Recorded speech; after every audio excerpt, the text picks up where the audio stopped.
ओम नमः सिद्धेभ्य।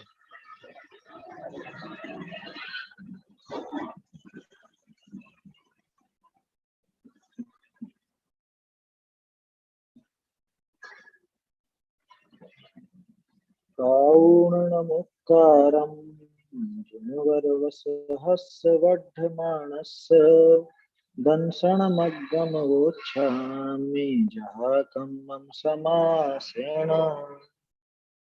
श्रीमद्वीरजिनेश रवि मिथ्यातमहर्तार विघ्नहरन मंगलकरण वंदो वृषकर्ता। वाणी वंदो हितकरी जिन मुख नभते गाज गणधर गणश्रुत भूझरी बूंदवन पद साज। गुरु गौतम वंदो सुविधि संयम तप धर और जिनते पंचम काल में वर्त्यो जिन मत दौर।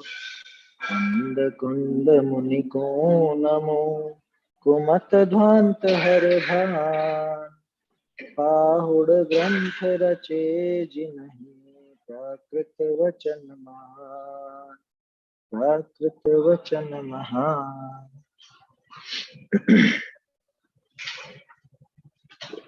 अष्टपहुड़ ग्रंथराज आचार्य कुंद कुंद देव द्वारा रचित है। दर्शन पहुड़ पर अपनी चर्चा चलती है। सम्यक दर्शन की अनिवार्यता और साथ ही सम्यक दर्शन की परीक्षा कैसे की जाए। अनिवार्यता तो है ही, अनिवार्यता है इसीलिए परीक्षा का भी प्रयोजन है। अनिवार्य अगर नहीं होता तो परीक्षा का प्रयोजन भी कुछ नहीं था, क्योंकि अनिवार्य नहीं है तो क्या परीक्षा करनी। ठीक है, हो तो हो, नहीं हो तो नहीं हो। लेकिन जैसे बिना वीतरागता के देव गुरु पूज्य नहीं होते, वैसे ही बिना सम्यक दर्शन के कोई वंदनीय नहीं है। कैसा भी वेश धारण कर ले, लेकिन सम्यक दर्शन के बिना वंदनीय नहीं होता, ऐसा है। दंसन हीणो न वंदिवो, उस सम्यक्त के बिना, उस श्रद्धान के बिना, सच्ची मान्यता के बिना, उसके बिना कोई वंदनीय नहीं हो सकता, ये बात है। और उसी के संबंध में सम्यक दर्शन की परीक्षा यहाँ पर अपन देख रहे हैं। सम्यक दर्शन की परीक्षा के लिए बाह्य जो समझ लो अंग होते हैं, उन बाहरी अंगों के बारे में जय चंद जी साहब ने बहुत अच्छे से अपने को समझाया है। इनमें निशंकित आदि 8 अंगों में से अपनी कल चर्चा हो गई थी उद्दूहन की, है ना, और स्थितिकरण की भी। स्थितिकरण की चर्चा हो गई, वात्सल्य और प्रभावना अब ये शेष है, इनकी चर्चा करेंगे। कथा एक बार बोल लेते हैं। दंसण मूलो धम्मो उवैठो जिणवरे हिस्साणम तम सोण सकन्ने दंसण हीनो न वंदिवो। सद्धर्म का है मूल दर्शन जिनवरेंद्रो हे कान वालों सुनो दर्शन हीन वंदन योग्य ना। दर्शनहीन वंदनीय नहीं है, और वो सम्यक दर्शन जिसके होता है उसके ये निशंकित आदि अंग भी पाए जाते हैं। निशंकित आदि अंगों से ही सम्यक की पहचान होती है, ऐसा कह सकते हैं। कल तक अपनी ये बात हुई थी स्थितिकरण की, यहाँ तक हो गई थी उद्दूहन और स्थितिकरण। अब वात्सल्य और प्रभावना, पेज नंबर 12 पर। अरिहंत सिद्ध उनके बिंब चैत्यालय चतुर्विद संघ और शास्त्र में दासत्व हो। जैसे स्वामी का भृत्य दास होता है, तदनुसार वह वात्सल्य अंग है। धर्म के स्थान पर उपसर्ग आदि आए, उन्हें अपनी शक्ति अनुसार दूर करे, अपनी शक्ति को न छिपाए, यह सब धर्म में अति प्रीति हो तब होता। ये वात्सल्य। क्या कहा वात्सल्य? दासत्व के दिन है? हम कोई नौकर है क्या? दासत्व बोल रहे हैं तो नौकर जैसा, भृत्य की तरह बता रहे हैं। अरे जैसे वो भृत्य अपना कार्य समझता है, उसको क्या अपना कर्तव्य समझता है, सेवा करना अपना कर्तव्य समझता है, ऐसे ही साधर्मी के प्रति, चैत्यालय के प्रति, है जिन बिंब के प्रति, अरहंत सिद्ध चतुर्विद संघ शास्त्र, इन सब के प्रति ये तो मेरा कर्तव्य है, इन सब के प्रति अत्यंत प्रीति होना। कितनी प्रीति? कि जैसे दास हो ऐसी प्रीति। दास को कोई दिक्कत आती है? अरे ये काम कर देना, हाँ हाँ बिल्कुल अभी कर, अभी करता। तो वात्सल्य ऐसा होता है कि ये जो विषय बताया ना, अरहंत सिद्ध चैत्य चैत्यालय चतुर्विद संघ धर्म गुरु साधर्मी, इन सब के प्रति बिल्कुल अरे हृदय से ऐसा उछाला आता है। उनके प्रति कोई काम ऐसा आ पड़े तो उनके प्रति ऐसा उछाला अंदर से, अत्यंत प्रेम।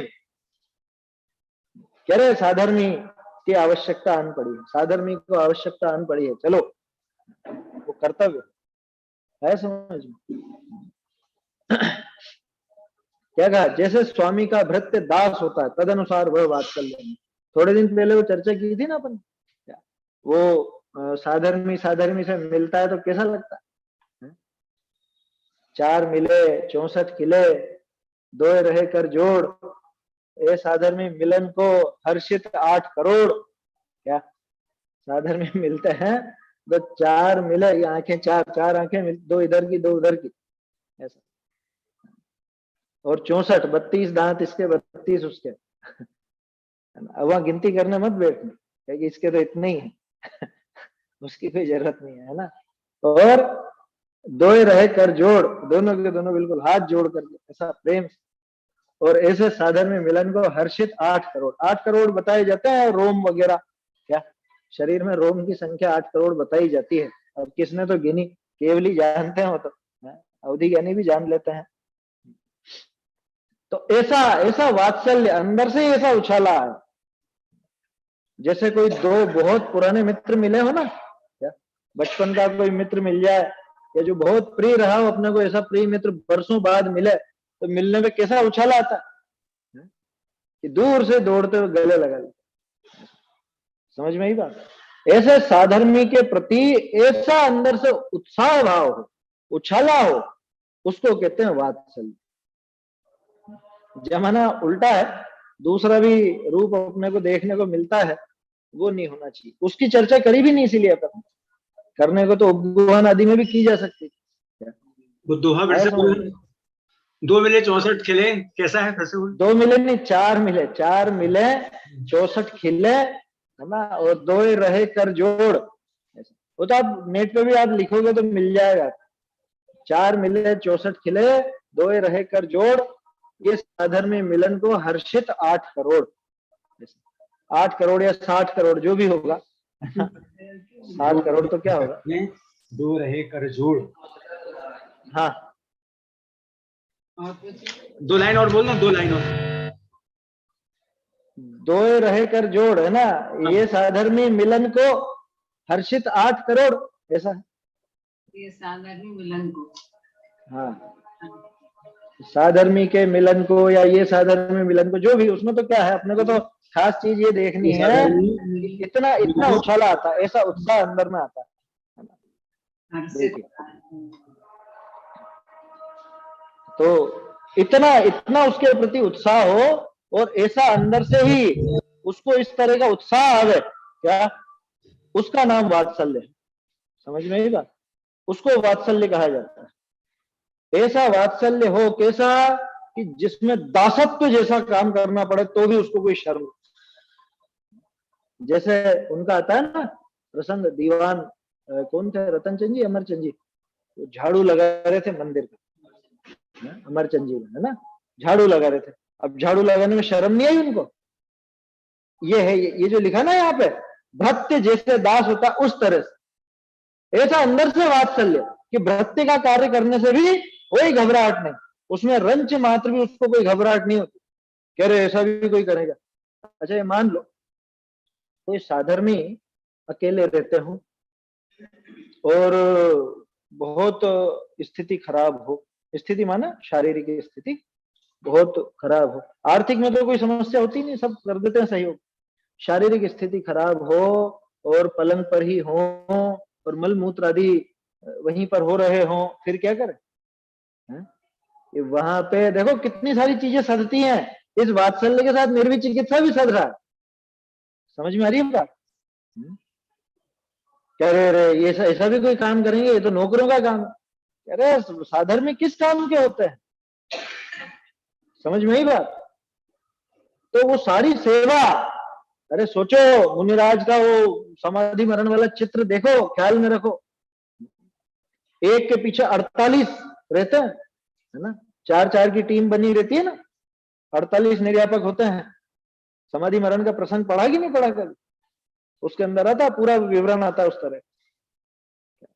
तो उनको शर्म आती है कुछ? उनको कोई दिक्कत होती है? ये साधर्मी के प्रति ऐसा प्रेम, ऐसा वात्सल्य सहज, तो वो सारा काम होता है। जैसे भृत्य हो वैसे दौड़ दौड़ कर उसका काम कर, उसको पानी की आवश्यकता हो तो पानी लाए, पानी लाकर पिला। अरे हम पिलाएंगे क्या, हम तो सेठ हैं। अरे ये भावना एक तरफ रखना, समझ में नहीं बात? अगर धर्म प्रिय हो तो धर्म के प्रिय साधर्मी भी प्रिय होंगे, क्योंकि न धर्मो धार्मिक के बिना, प्रिय के प्रिय भी प्रिय होते हैं, हम उनका अभिनंदन करते। नहीं सुना? राग द्वेष का विधान और विस्तार नहीं पड़ा? जो हमको प्रिय लगता है वास्तव में उसके प्रिय भी अपने को प्रिय लगने लग जाता है। धर्म अगर प्रिय लगा है तो जो लगने लग जाए। समझ में ही बात? अभी तो साधर्मी में प्रियपना ही नहीं जागता आया समझ में? अभी तो उल्टा काम भी देखने को मिलता है। कैसा? जैसे वो एक कहावत चलती है ना, पंडितो पंडितम दृष्टवा श्वानवत गुरगुरायते। एक पंडित दूसरे पंडित को देख करके श्वान के समान, बहुत वो आदर्श स्थिति नहीं है ना, उसकी चर्चा अपन कर भी नहीं रहे। क्या जो विपरीतता है वो विपरीतता की बात नहीं कर रहे हैं, या तो जो होना चाहिए उसकी बात, सम्यक दर्शन के लिए क्या आवश्यक है वो बता रहे हैं आप। ऐसा वात्सल्य, अच्छा देखो ये वात्सल्य है ना, धुरी है, ये धुरी है इन सबकी, क्या 8 अंगों की धुरी है। ये वात्सल्य नहीं हो तो उपगमन कैसे होगा बताओ? अगर आपको उस साधर्मी के प्रति वात्सल्य ही नहीं है तो आप उपगमन करोगे कि और उजागर करते फिरोगे जगह?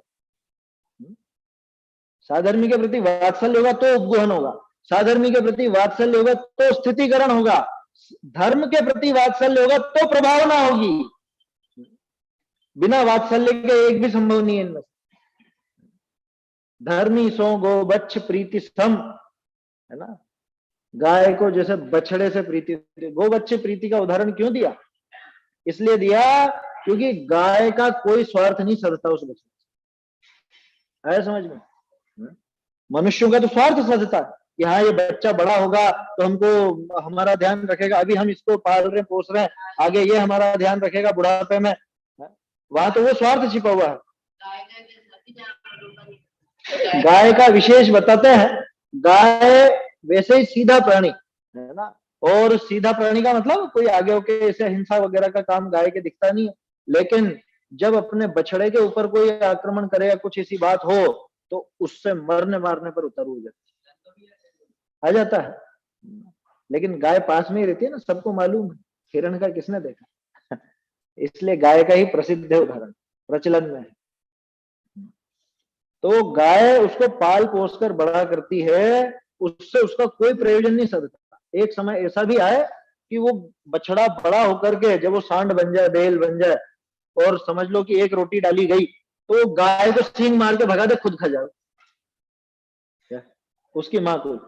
बड़े होने पर कोई राग नहीं रहता, उसको कोई प्रीति नहीं रहती, लेकिन फिर भी गाय अपने बछड़े से निस्वार्थ प्रेम करती, ऐसा निस्वार्थ प्रेम। इसलिए गोबच्छ प्रीति सम का उदाहरण दिया जाता है। आया समझ में? अरहंत सिद्ध उनके बिंब चैत्यालय चतुर्विध संग शास्त्र, इनमें दासत्व हो, दासत्व दासत्व होगा मतलब नौकर नहीं बन गया।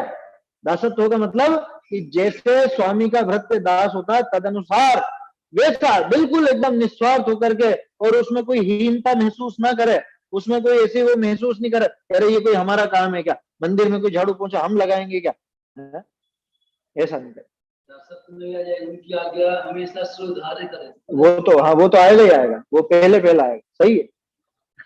ये सबसे जरूरी चीज है क्या, सच्चे देव ने जो कहा वो आज्ञा को सिर माथे रखे।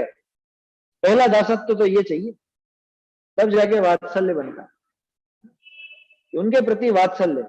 हम तो सोचते थे वात्सल्य सिर्फ साधर्मी का होता है, यहाँ तो कह रहे हैं कि अरहंत सिद्ध उनका बिंब, चैत्यालय, चतुर्विद संघ, शास्त्र, इन सब में वात्सल्य।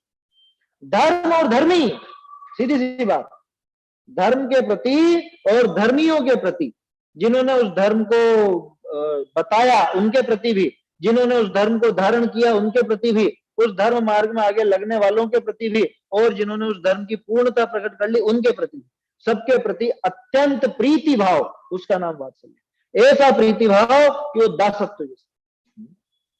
हाँ बिल्कुल सही बात कही आपने, गुरुद्वारा में सभी साफ सफाई करने पुण्य समझते, ये बात बिल्कुल सही है ना। अभी जो अपन ने उनका लिया ना उदाहरण, वो भी वैसा ही है, अमरचंद जी दीवान, क्या समझ में आई बात। ये कार्य जैसे मान लो जिनवाणी हो, है ना, अब जिनवाणी कुछ ऐसी जीर्ण शीर्ण हो रही अथवा नहीं भी हो रही हो तो भी उसकी सुरक्षा के लिए अपन कवर वगैरह चढ़ाएं या सुरक्षित रखें, कम से कम इतना तो रखते ही करते ही।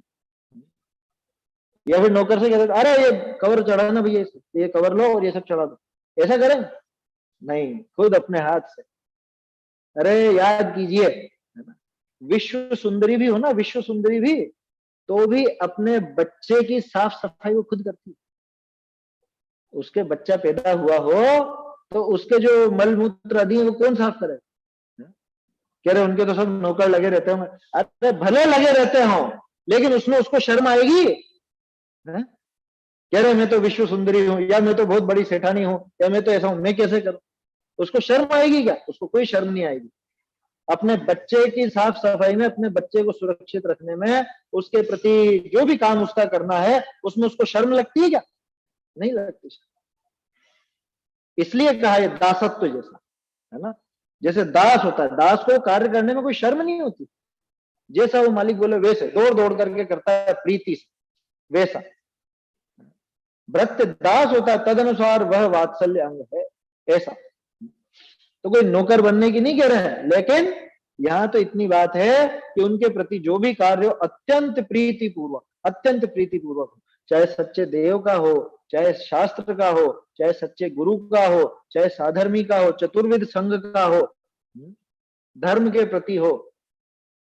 उछाला आता है, उछाला, कोरा नाचने गाने का नहीं, समझ में आई बात। नहीं तो कोई सोचे देखो उछाला आ रहा है, उछाला, अकेला वो उछाला नहीं होता। नहीं तो अंदर से उछाले से लोगों को ज्यादातर ऐसा ही लगता है क्या कि भाई वो नाच गान वगैरह, वो भक्ति भाव जैसा उमड़ेगा वैसा वो सहज होगा भी सही। दिखावे का जो होता है वो कोई काम का नहीं, वो तो अकेले में भी नाचेगा। जिसको भक्ति आएगी उसको कोई वो माइक थोड़ा चाहिए, या उसको कोई वो थोड़ा चाहिए कैमरा चल रहा हो, लाइट, लोग बाग बैठे हों देखने वाले, तभी नाचेगा क्या वो? उसको तो भक्ति आएगी तो अकेले में भी उछलेगा, उसमें क्या है। लेकिन यह उससे आगे बढ़ के क्या, अकेला उतना मात्र नहीं, ये वात्सल्य इतना ही नहीं होता। सबसे पहला वात्सल्य तो वही आज्ञा को शिरोधार्य करना, क्योंकि अगर सच्चे देव या शास्त्र के प्रति प्रीति है, वात्सल्य भाव है, तो ये बात सुनते ही जीवन में उतारेगा। ये वात्सल्य की निशानी है, शास्त्र के प्रति वात्सल्य की निशानी। छोटा सा उदाहरण, मालूम पड़ा कि ये अभक्ष है, कोई वस्तु मालूम पड़ गया कि भैया ये अभक्ष है, अब कितनी देर लगे उसको छोड़ना? अरे ऐसे तो क्या कुछ भी नहीं खाओगे, लिखा तो है, लेकिन क्या सारी चीजें छोड़ देने क्या ऐसे? अभी तो गृहस्थी में रहते हैं तो ये तो सब खाने में आता ही है। ये कहाँ लिखा रहा है गृहस्थी में ये सब खाने में आता? वात्सल्य किसको कहे? जिनवाणी का। कि जिनवाणी में जो लिखा मिला तत्काल शिरोध, माने बड़ा पाप तो तत्काल छूटे, छोटे मोटे तो चलते रहते हैं, आगे तक भी चलते हैं। जिस अनुसार राग भाव घटता है उसी अनुपात में वो सारी क्रियाएं भी सुधरती जाती है। जितना शेष रहता है उतना होता है। सामान्य रूप से भोजन तो होगा, वो तो नहीं छूटा अभी एकदम से, लेकिन जो बड़े बड़े अभक्ष हैं जैसे द्विदल वगैरह के बारे में पता चले तो क्या देर लगे छूटना। जिसको जिनवाणी का वात्सल्य हो, जो जिनवाणी को सिर माथे रखता हो, उसको कोई देर नहीं लगे। जैसे सच्चे देव का वात्सल्य हो, उसको देव का स्वरूप मालूम पड़ने के बाद कोई विपरीतता करेगा वो, या जहां विपरीतता होगी वहां जाएगा। तो सुबह के विषय की चर्चा है ना, जिन प्रतिमा आया था वो स्वरूप, जहां ऐसी विपरीतता हो वहां कदम भी नहीं रखे। ये देव का वात्सल्य है। आया समझ में? तो बहुत बढ़िया उन्होंने बात लिखी थी क्या, जहां ऐसा विपरीत काम हो रहा हो तो वहां क्या करे कि दो ही कंडीशन है, सामर्थ्य हो तो उसे दूर कर, सामर्थ्य नहीं हो तो चल रहे हो वहां से, खड़ा खड़ा अभिनय नहीं देते। आया समझ में? वहां उपस्थित नहीं रहेगा। सामर्थ्य हो तो उसे सुधारे, नहीं हो तो अपने आप वहां से चल दे। वाद विवाद करने की तो कोई बात है नहीं। तदनुसार वह वात्सल्य अंग है। क्या कहा, धर्म के स्थान पर उपसर्ग आदि आए, उन्हें अपनी शक्ति अनुसार दूर करे। ये वही बात जो अभी अपन ने करी ना, दो कंडीशन, अपनी शक्ति अनुसार दूर करे। सामर्थ्य हो, अपना बस चलता हो, या और भी कुछ ऐसी कर सकता हो तो वो करे। कल जैसे स्थितिकरण में अपन ने देखा था ना, जैसे बने वैसे उपदेश आदि के द्वारा, तो वो आदि में जो जो भी चीजें शामिल है वो सब यहां भी लगा ले। अपनी शक्ति अनुसार दूर करे, कैसे भी करे, जैसी सामर्थ्य हो उस हिसाब से वो दूर करे। अपनी शक्ति को न छिपाए, कह रहे हम में तो इतनी शक्ति है साहब क्या धर्म के मामले में इतना बिल्कुल ढीले पड़ जाते हैं क्या, कह रहे क्या करें हम, केदी घर वालों से एक बार केदी नहीं माने तो क्या करो, वो बच्चा नहीं माने तो क्या करो, कि वो स्कूल जाने की जब मना करे तब भी ऐसे ही बोलता है, वो दुकान पे बैठने की मना करे तब भी ऐसे ही बोलता है, या व्यापार धंधे की मना करे वहां बहाना बनाने लग जाए तब भी ऐसे ही ढीला बोलता है, उससे कि वहां तो डांट डपट के भी भेजता है, स्कूल नहीं जाएगा, कैसे नहीं जाएगा, इतनी इतनी तो फीस भरी है, यहाँ पैसे क्या पेड़ पे लग रहा बोलो, डांट करके पीट करके जैसा भी समझा बुझा करके लालच से अथवा भय से कैसे भी वो सारा काम करते हैं कि वैसे ही जहां तक शक्ति है वहां तक, जहां तक सामर्थ्य है वहां तक वो करे, अपनी शक्ति अनुसार दूर करे धर्म के स्थान पर। धर्म का स्थान माने अकेला जिनालय नहीं, धर्म का स्थान माने धार्मिक, जो धर्म को धारण करे, जो धर्म मार्ग में लगा वो सब धर्म का स्थान। अरे आयतन, धर्म का स्थान माने आयतन, अनायतन में अपन क्या कहते हैं, जो धर्म के स्थान नहीं हो वो अनायतन, तो जो धर्म के स्थान हो वो आयतन। कौन कौन है आयतन, 6 आयतन है ना, जैसे 6 अनायतन है वैसे ही 6 आयतन भी है। समझ में आ रही है बात, देव शास्त्र गुरु, देव के सेवक, शास्त्र के सेवक, गुरु के सेवक। अब देखो अनायतन में तो वो अलग अलग हो सकते हैं, आयतन में एक ही व्यक्ति है वो सेवक, 3 के अलग अलग नहीं होंगे। देव का सेवक क्या शास्त्र का सेवक नहीं होगा, या गुरु का सेवक नहीं होगा? जो सच्चे गुरु का सेवक है वो सच्चे देव सच्चे शास्त्र का भी सेवक हो गई होगा। अनायतन में अलग अलग हो सकते हैं, क्योंकि बहुत से के यहाँ पे देव की मान्यता है, शास्त्र वास्त्र कुछ है ही नहीं, गुरु है ही नहीं। बहुत से के यहाँ पे गुरु की मान्यता है, देव वगैरह कुछ नहीं। बहुत से के सिर्फ शास्त्र ही है, देव और गुरु कुछ नहीं।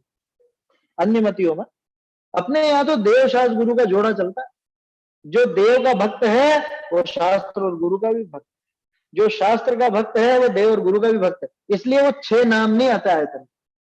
बाकी समझने के लिए तो जैसे 6 अनायतन है ना वैसे ही 6 आयतन समझ सकते, वो एक ही निकलेगा 3 में, तो उनके भक्त में तो एक ही निकलेगा।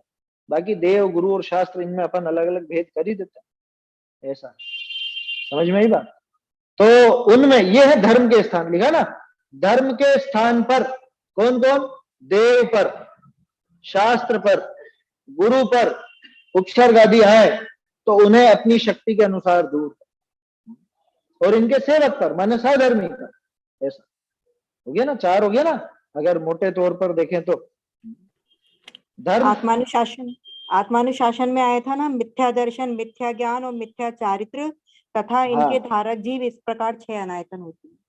हाँ, उसमें अलग ढंग से आया था आत्मानुशासन में, जो अपन ने देखा मिथ्या दर्शन, मिथ्या ज्ञान, मिथ्या चारित्र और इनके धारक जीव, वो थे अनायतन।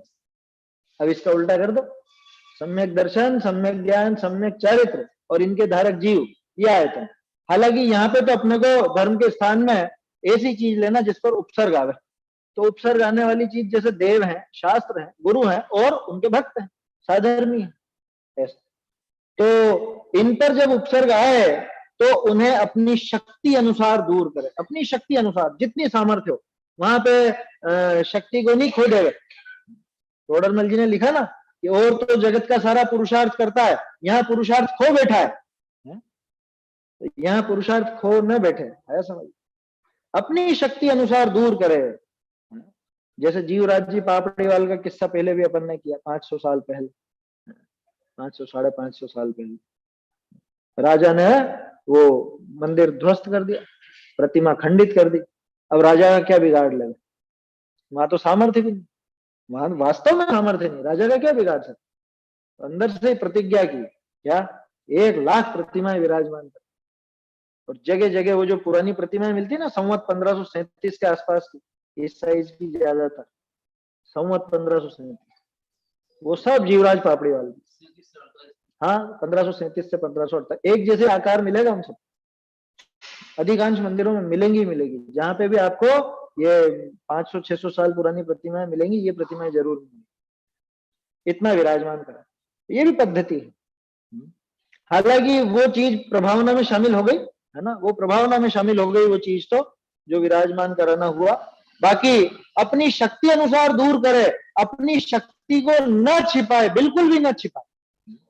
जो सामर्थ्य है उस सामर्थ्य के अनुसार उस उपसर्ग को, उस जो भी दिक्कत खड़ी हुई हो उसे दूर कर, वो वात्सल्य। टोडरमल जी ने क्या लिखा था, निश्चय से वात्सल्य, अपने आत्म स्वरूप की प्रीति होना, वो वात्सल्य। अरे जिसको आत्म स्वरूप की प्रीति होगी ना, उसी को आत्म स्वरूप बताने वालों की प्रीति होगी। देवशास्त्र गुरु, समझ में आ रही है बात। असली वात्सल्य तो वही है, और उसके साथ साथ ये व्यवहार वात्सल्य वो भी चलता। धर्म के स्थान पर उपसर्ग आदि आए, उन्हें अपनी शक्ति अनुसार दूर करे, अपनी शक्ति को न छिपाए। ये सब धर्म में अति प्रीति हो तब होता है, तभी जाकर के ये संभव, उसके बिना संभव नहीं। और जो अभी आपको अभी थोड़ी देर पहले भी अपन ने चर्चा की कि ये वात्सल्य इन सब का केंद्र बिंदु है। वात्सल्य हो तो ही आपके निकांक्षितपना होगा, वात्सल्य हो तो ही निर्विचिकित्सा होगी, वात्सल्य हो तो ही उपगुहन होगा, वात्सल्य हो तो ही स्थितिकरण होगा, वात्सल्य हो तो ही प्रभावना होगा। बिना वात्सल्य की कल्पना करके देखो, इन सब की होगा ही नहीं। बिना वात्सल्य के ये चीजें नहीं बन पाती। ऐसा ठीक है, ऐसा वात्सल्य। आगे देखते हैं प्रभावना। धर्म का उद्योत करना सो प्रभावना अंग है। रत्नत्रय द्वारा अपने आत्मा का उद्योत करना तथा दान, तप, पूजा विधान द्वारा एवं विद्या, अतिशय, चमत्कार आदि द्वारा जिन धर्म का उद्योत करना, वह प्रभावना अंग है। क्या ये 3 तरह की बता दी, 3 तरह से प्रभावना बता। धर्म का उद्योत करना सो प्रभावना, ये तो मूल परिभाषा होगी। ठीक है, सबसे पहले कहाँ होती है, क्या लिखा पुरुषार्थ सिद्धि उपाय में, आत्मा प्रभाव नियम रत्नत्रय तेजसा सततमेव। ऐसा आत्मा है प्रभावनीय, आत्मा में प्रभावना करो, ऐसी कैसी प्रभावना। अब तो प्रभावना तो बांटने की चीज समझते हैं हम तो। प्रभावना बटी साहब, प्रभावना बटी, प्रभावना बटती कैसे है, प्रभावना तो होती है, प्रभावना तो की जाती है। लोगों ने उसका नाम रख दिया कि प्रभावना में क्या बांटा, कि उन्होंने तो नारियल बांटे थे इन्होंने स्टील की डिब्बियां बांटी, इन्होंने ये बांटा, इन्होंने वो बांटा, और पता नहीं क्या क्या बांट देते। बहुत से तो इतने सीधे लोग रहते हैं, वो आलू किसने के, वो गाजर किसने की, वो चीजें बांट देते हैं और नाम हो गया प्रभावना। ऐसे ही देखो वात्सल्य में भी एक नाम चलता है क्या, स्वामी वात्सल्य। क्या मधुर भोज दिया, वहां भोजन खिलाया और उसको कहते स्वामी वात्सल्य। बहुत से अन्य समाजों में भी चलता है, अन्य समाज में ज्यादा चलता है नाम। हाँ, उनमें चलता है क्या, अच्छा हाँ हो सकता है उनमें, है ना। तो स्वामी वात्सल्य चलता है बहुत से लोगों में ना, वो नहीं है वात्सल्य। ठीक है, वो वात्सल्य में, प्रेम में, वो भी खिलाना पिलाना भी होता है, वो सारी बात भी है, लेकिन असली तो जब समस्या हो या कुछ भी हो, है ना, या समस्या नहीं भी हो, वो सहज रूप से वो प्रेम रहता है, उत्साह रहता है उसके कार्य का प्रति। अपनी तो बात अभी प्रभावना पर, धर्म का उद्योग करना, उद्योग में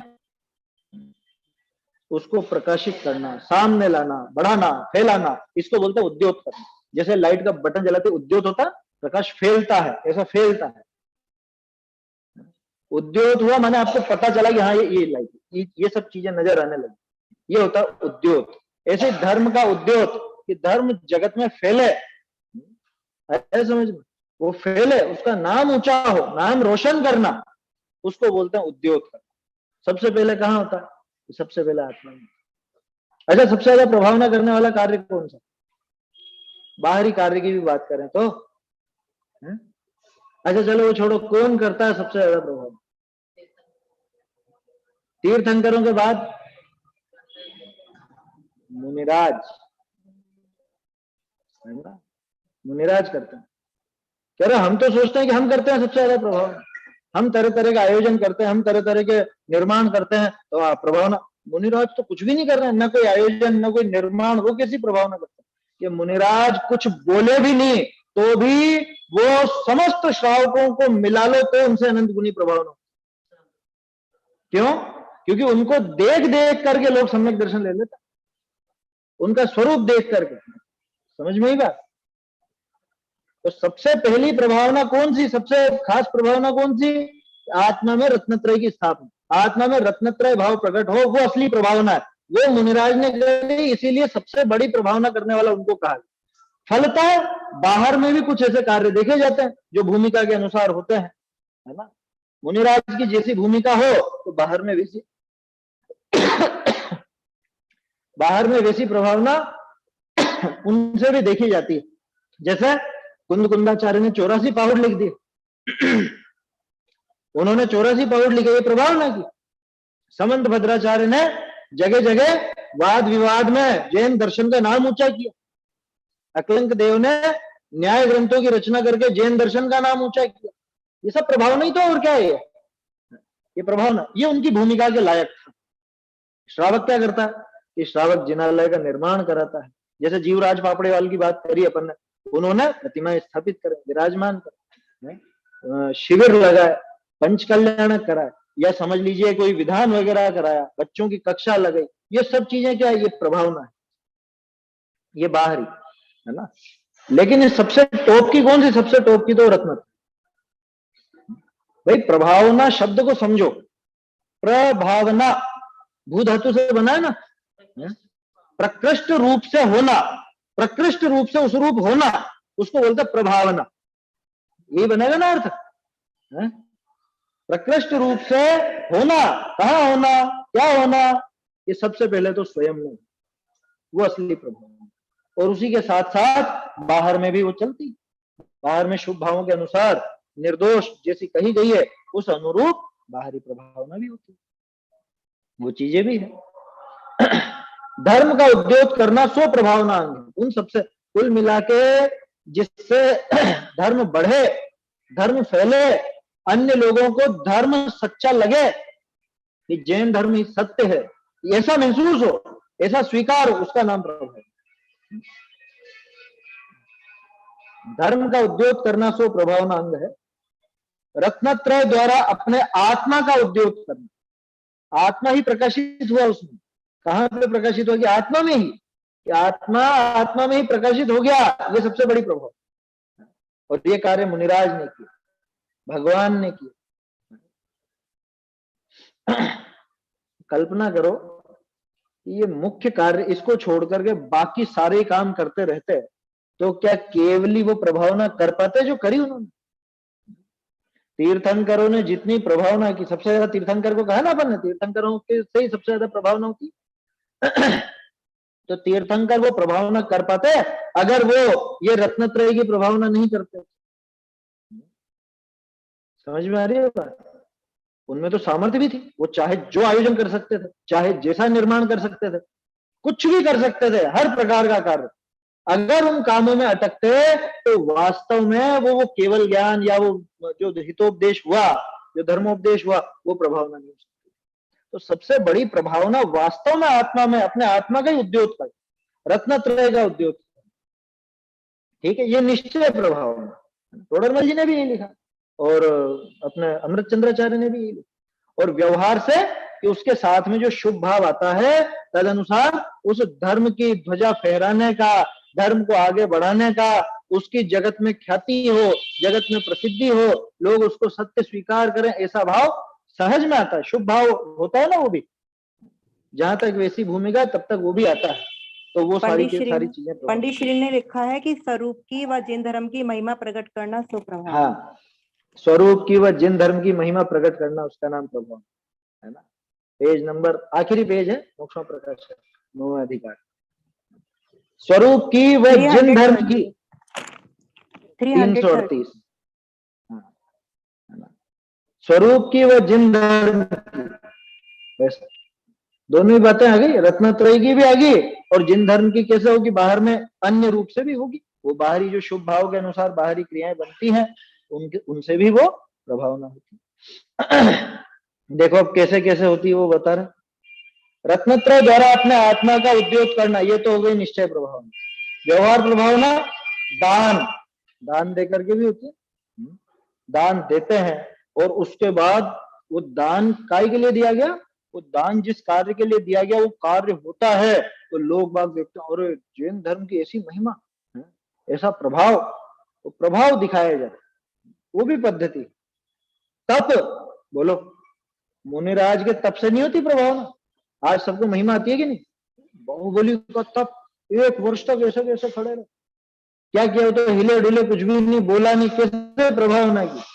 अभी करी थी ना बात अपन भाई, वो मुनिराज कुछ ना बोले, वो बैठे रहे या खड़े रहे तो भी अपने आप ही प्रभावना होती है, स्वयमेव प्रभाव, स्वयं में वो तप के द्वारा प्रभावना होती है। अरे जैनियों का तप इतना महान, सर्वोत्कृष्ट तप जैन का होता, अभी भी करते हैं जैन को तप की बात, तो आज भी बहुत से लोग करते हैं। क्या कह रहे, इनके मुनिराज कभी जीवन में चप्पल नहीं पहनते, इनके मुनिराज कभी वस्त्र धारण नहीं करते, देखो तो सही, सर्दी गर्मी सबकी बाधा सहन करते। ये भी प्रभावना है, इस तरह से भी प्रभावना होती है। जैन शासन इतना महान, क्या व्यवहार है, व्यवहार से होता है वो सारा काम भी होता। अच्छा, गजब की बात है, इसमें जान करके करना पड़े ऐसा भाव ही नहीं है, ये सहज होती है। तो वात्सल्य है ना, वात्सल्य है तो दान आदि भी अपने आप होता, धर्म की रुचि है, प्रीति है, तो तप आदि अपने आप ही होता है ना। पूजा विधान द्वारा, पूजन विधान आदि का आयोजन करके, वो पढ़िए इंद्रध्वज विधान महोत्सव की पत्रिका, टोडरमल जी के समय जो हुआ था, जबरदस्त वर्णन है उसमें। रायमल जी ने पूरी चिट्ठी लिखी थी, वो देखी तुम लोगों ने, अभी छप जाएगी, अभी छप के आएगी। इंद्रध्वज विधान महोत्सव की पत्रिका, उसमें आप वर्णन देखोगे, इतनी डिटेल में वर्णन किया है कि इतना ऊंचा तो चबूतरा, और इतनी उस पर वो कनात वगैरह और उस सब लगाई जाएगी, और ऐसा काम किया जाएगा, इस सोने का काम इतना, चांदी का काम इतना, और ये इतना, वो इतना, इतने तो मजदूर लगाए गए हैं। मतलब वो पत्रिका भेजी थी उन्होंने, पहले के जमाने की पत्रिका इस तरह की होती थी।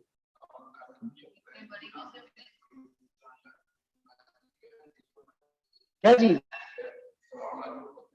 अरे ये नहीं थी वो, ये तो 300 साल पहले लिखी गई थी वो, हाँ पहले की होगी, पुरानी है ना, ये तो अलग चीज है।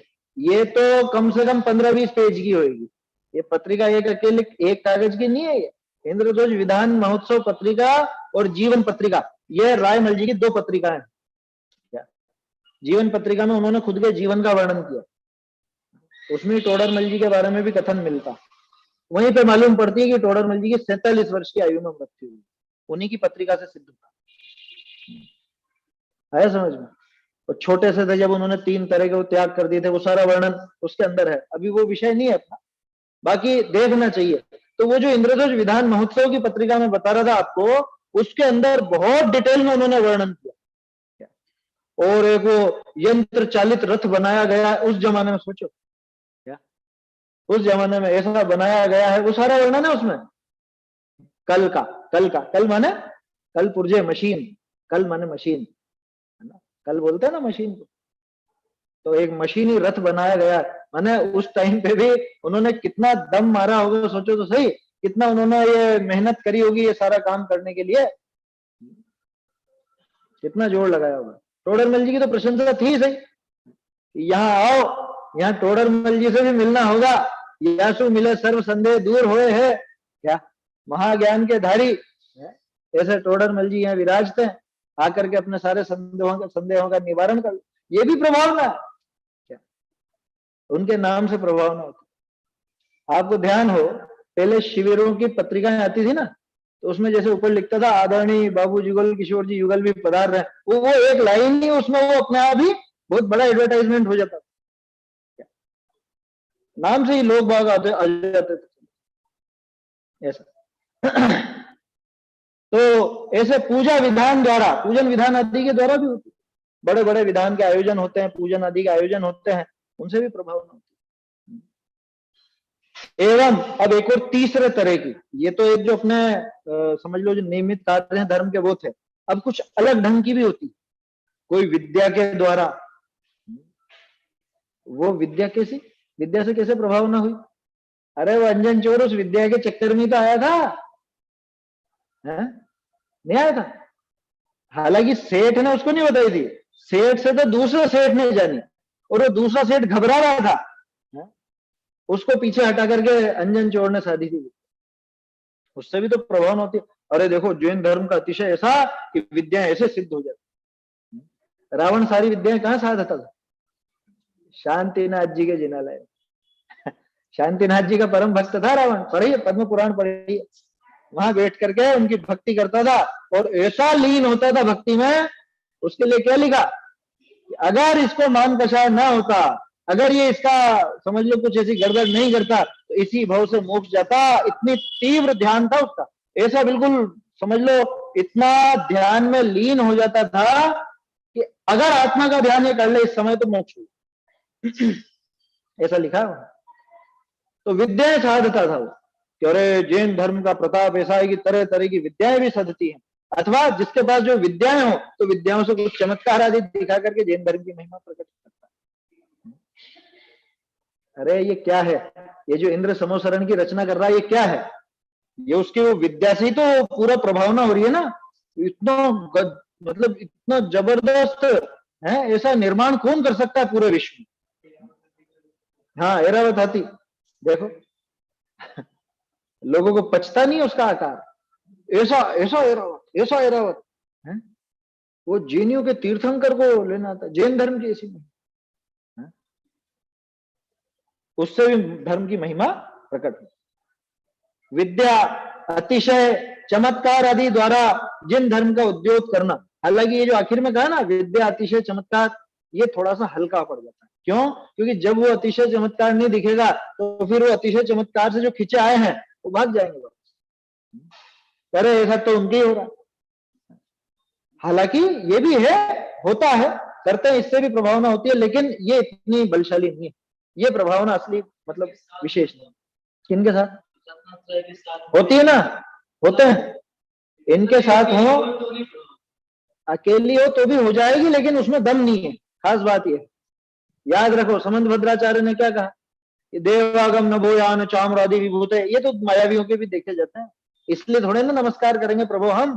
तो परीक्षक होगा उसके आगे तो कोई काम की नहीं है ये, क्या परीक्षक व्यक्ति के आगे ये विद्या अतिशय चमत्कार कोई काम के नहीं। लेकिन भोले जीव भी तो होते हैं, तो भोले जीवों को विद्या अतिशय चमत्कार आदि के द्वारा भी धर्म मार्ग में लगाया जाए, वो भी पद्धति है, उसमें कोई दिक्कत नहीं। तो 3 स्टेज बताइए। सबसे ऊपर की रत्नत्रय, अपने में स्वयं में प्रकट करना, वो वास्तविक प्रभावना, टॉप लेवल की तो वो है प्रभावना। दूसरे नंबर पर आती है ये जो कहा दान तप पूजा विधान, ये ठीक है, इत्यादि जो भी धार्मिक क्रियाएं, जो भी धार्मिक कार्यक्रम, जो भी धार्मिक आयोजन होते हैं, ये सब दूसरे नंबर पर। और ये सबसे हल्की तीसरे नंबर, कौन सी? अतिशय विद्या चमत्कार आदि द्वारा जिन धर्म का उद्योग करना। कह रहे तो उद्योग तो कर रहा है ना, कौन मना कर? लेकिन उससे उतना नहीं होता जितना इससे ऊपर वाली से होता है, और उनसे भी उतना नहीं होता जिससे जैसा रत्नत्रय से होता है। आया समझ में? ये प्रभावना अंग है। इस तरह का ये प्रभावना अंग होता है और ये 8 अंग होता है। इस प्रकार ये सम्यक्त्व के 8 अंग हैं, जिसके ये प्रकट हो उसके सम्यक्त्व है ऐसा जानना चाहिए। कि जिसके 8 प्रकट हो उसके सम्यक्त्व है ऐसा जानना चाहिए। सामान्यतया ऐसा मानना कि हाँ इसके सम्यक दर्शन संभव। टोडरमल जी ने बहुत सुंदर इसका प्रकरण लिखा है आखिर में। ये साहब किसी किसी के तो दिखते हैं, किसी किसी के नहीं दिखते हैं, है ना? किसी के तो एक भी नहीं दिखता, किसी के एक आध दिखता है। तो टोडरमल जी ने क्या जवाब दिया कि किसी के कोई मुख्य और कोई गौण रूप में तो हो सकता है, बाकी होते पूरे ही हैं। क्या होते पूरे ही हैं? एक बात। दूसरी बात, वो बंदर का उदाहरण दिया, क्योंकि सामने वाले ने ऐसा तर्क किया था कि साहब ये तो मिथ्या दृष्टि के भी दिख जाते हैं, आप इसको सम्यक्त्व का अंग कह रहे हो, तो कौन सा दोष आया? अतिव्याप्ति आ गया ना। ये सम्यक दृष्टि के तो होते हैं, मिथ्या दृष्टि के भी हो रहे हैं, तो अतिव्याप्ति हो गया। अथवा बहुत से सम्यक दृष्टियों के नहीं दिख रहे हैं तो अव्याप्ति हो गया। ऐसा प्रश्न किया वहां पर, क्या जवाब दिया? ध्यान, बंदर का उदाहरण दिया कि जैसे मनुष्य के भी हाथ पांव उंगलियां होती है ना, वैसे के वैसे बंदर के भी होती है, लेकिन तो भी वो मनुष्य नहीं कहला, है ना, वो शोभायमान नहीं होता। ठीक है, ये तो हो गया किसका उदाहरण? मिथ्या दृष्टि के भी अंग नजर आ रहे हैं तो दिखता है, क्योंकि ये शुभाव रूप पहले होंगे। तो जो अपनी बात हुई थी ना, भाई पहले वो व्यवहार रूप से वो चीजें नजर आएंगी, कोई दिक्कत नहीं है। सम्यक दर्शन के पहले भी हो जाए कोई समस्या नहीं, होते हैं। तो ये कैसे होता है कि ये बंदर के हाथ पांव जैसे, मनुष्य के हाथ पांव नहीं कहलाएंगे। दूसरा प्रश्न क्या था कि सम्यक दृष्टि के कभी कोई नहीं दिखे तो, कि अगर किसी सम्यक दृष्टि के कोई कषायवश अथवा पूर्व कर्म के उदयवश इनमें से कोई अंग नहीं दिखे तो कैसा समझना कि जैसे मनुष्य कोई ऐसा हो कि जैसे बहुत से मनुष्य उनके हाथ ही नहीं, जन्म से हाथ, या समझ लो उंगलियां कट गई है या कुछ हो गया, इस तरह का कुछ हो गया है, तो वो कैसा है? ये मनुष्य तो है वो, है ना, लेकिन वो शोभायमान नहीं होता। मनुष्य तो है लेकिन शोभायमान नहीं होता। ऐसे ही अंगहीन सम्यक दर्शन ये तो सही, सम्यक तो है, लेकिन वो शोभा नहीं देगा, वो शोभायमान नहीं। इसलिए सम्यक दर्शन तो इन अंगों के साथ हो तो शोभायमान। और वास्तविकता तो सबसे पहले बताई दी थी उन्होंने कि भाई गौण रूप में चल रहे हो लेकिन होंगे जरूर। अभिप्राय में तो वो सारे होंगे। ऊपर अपने को भले कोई नजर आए, कोई नजर नहीं भी आए, किसी के कोई मुख्य होता है, किसी के कोई मुख्य होता है, किसी के वात्सल्य बहुत नजर आता है, निशंकित कम नजर आता है, किसी के निशंकित ज्यादा नजर आता है और दूसरा कुछ कम नजर आता है। तो ऐसा नहीं समझना कि इसके तो एक आधी है बाकी नहीं है, होंगे तो सारे ही होते हैं। वो तो नजर आए चाहे ना आए, छिपे रूप में हो या किसी भी हो। तो ऐसा ये 8 अंग का प्रकरण है। अब देखो यहां भी प्रश्न, यदि ये सम्यक्त्व के चिन्ह मिथ्या दृष्टि के भी दिखाई दे, आएगी ना बात, क्योंकि साहब होते हैं मिथ्या दृष्टि के भी शुभ भाव रूपी भाव तो होते ही।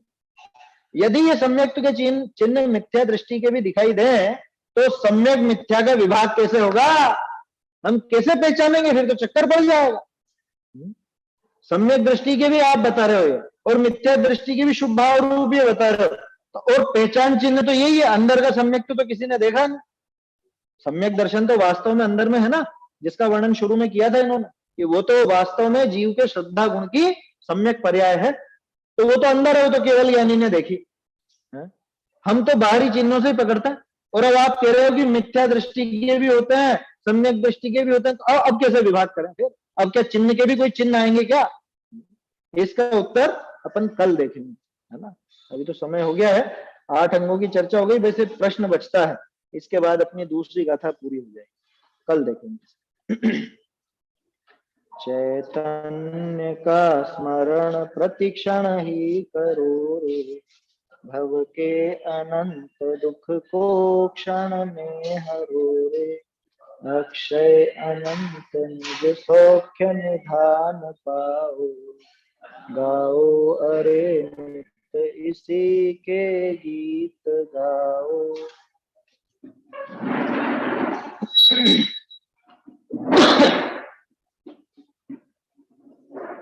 जुनवाणी स्तुति। जान के सुज्ञानी जैन वाणी की सरदा लाइए, जान के सुज्ञानी जैन वाणी की सरधा लाइए। जा बिन काल अनंत भ्रमता, जा बिन काल अनंत भ्रमता, सुख न मिले कहूँ प्राणी। जान के सुजानी जैन वाणी की सरधा लाई।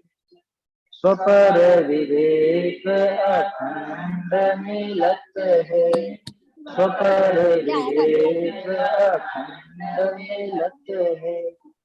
जाही के सर भानी, जान के सुजानी जैन वाणी की सरधा लाई।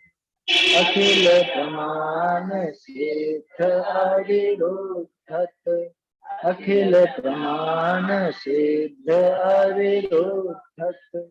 क्या पद शुद्ध निशानी, जान के सुजानी जैन वाणी की सरधा लाई। भाग्य चंद सत्यारथ जानी, भाग्य चंद सत्यारथ जानी। परम धर्म रजधानी, जान के सुजानी जैन वाणी की सरधा लाई। जान के